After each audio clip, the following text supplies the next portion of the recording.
Hello everyone, here are your core exercises for July 2022. So I will show you the calendar when we're done. I will also post that as well. So we have 5 different core exercises we are going to do, and then we're going to mix and match them together on different days. So the first one is a plank. So you can either be up in a high plank position with your shoulders right over your wrists, or you can bring it down to a low plank position with your shoulders over your elbows. Technically we should be down on our forearms. It's a little more challenging for the core, but if you prefer to be up, that is okay as well. So we're going to go for time, and each time we do the plank we will add time. So try to go as long as you can. We add about 10 seconds each time we do the plank. So see how long you can go for. Just make sure your shoulders are down and back. You're pulling your thigh muscles up away from your kneecap. You have energy going out the top of your head and energy going out your heels. So you're in a nice straight line, right? No rivers, no valleys, no hills, no valleys, whatever that word is. If you need to, drop to your knees, shake it out real quick, and then come right back up. Every time we do a regular plank, we will also do a side plank. So for the side plank, I do recommend being on your forearm. You can do whatever you'd like with that top arm. If you need a little help, then that bottom knee. But you want to try to keep the hips up. You're working the obliques that are down closest to the mat.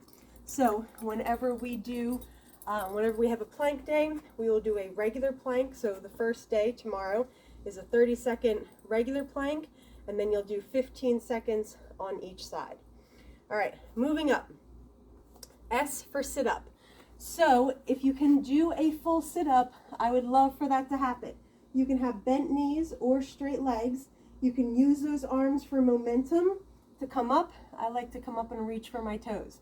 If a full sit-up is out of the question, then you can absolutely make it a crunch. But maybe try and see how many sit-ups you can do. Maybe you need to use that momentum and grab onto your legs to pull you up. I would prefer you didn't anchor your feet, because then you're just using your hip flexors more.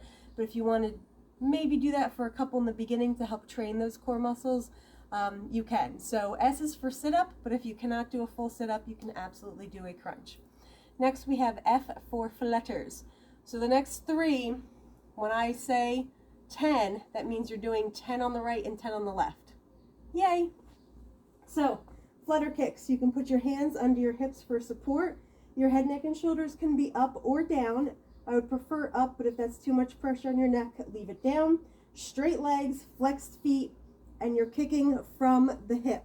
So the lower you go, the more challenging it will be for the core, but then your back starts to arc. So you need to tilt the pelvis and push your low back into the mat. So if that means your legs have to be a little bit higher, so be it. You'll feel it as you start to come down. Like right there, I can feel my back starts to curve, so I'm going to keep them up here. So right, left is 1. So the first time we do it, it's 10. So that's really counting to 20 if you're doing singles, 10 on each side. Then we have T for twists. Same thing, right and left counts as 1. So I'm leaning back, I keep my chest up, my shoulders back. You don't want to collapse forward when you lean back. Feet can be up or down. You can hold a weight or not. But I want you to do a big twist. You're thinking about trying to get behind you. Obviously that's not going to happen, but that's what I want you to aim for. So down towards that hip, and you're trying to get this elbow behind your back. So right, left is 1. So same thing, if I say 10, if you're counting singles, it's really 20. And then finally we have BD, which is bird dog. So you can stay on all 4s. Actually, let me go from a plank first. So you can go from a high plank position. Bird dog is opposite arm, opposite leg. So same thing, right, left counts as 1. So make sure you come back to that plank position after each one. I'm trying not to shift my weight too much side to side.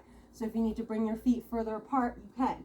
So again, maybe you try 1 or 2 up on your toes. If not, take it down to your knees. So your knees just drop right below your hips, right? So you don't want to be back here. In a nice quad position, opposite arm, opposite leg. Right, left is 1. If that's too much, you can still bring it up to either a counter or a wall, and you're doing opposite. So it's all about that opposite pull. You're still working that core. Okay, so lots of variations. Do what you got to do. I will post a calendar with our planks. We are starting 30-second regular, 15-second each side. Everything else starts at 10 reps. We will increase, so by the end of the month, we will be doing a 2-minute regular plank with 1 minute on each side, and we will be doing 50 reps of the other 4 exercises, which is really 100 because right, left counts as 1. All right, so if you have any questions, let me know. Post those pictures and videos, and you'll go in the basket for some prizes at the end of the month. Tell all your friends too if you want to invite them into, if you want to invite them into the Facebook group. It's free to do these fun little challenges. Just something to get us all going for the summer. All right, enjoy everybody. See you soon.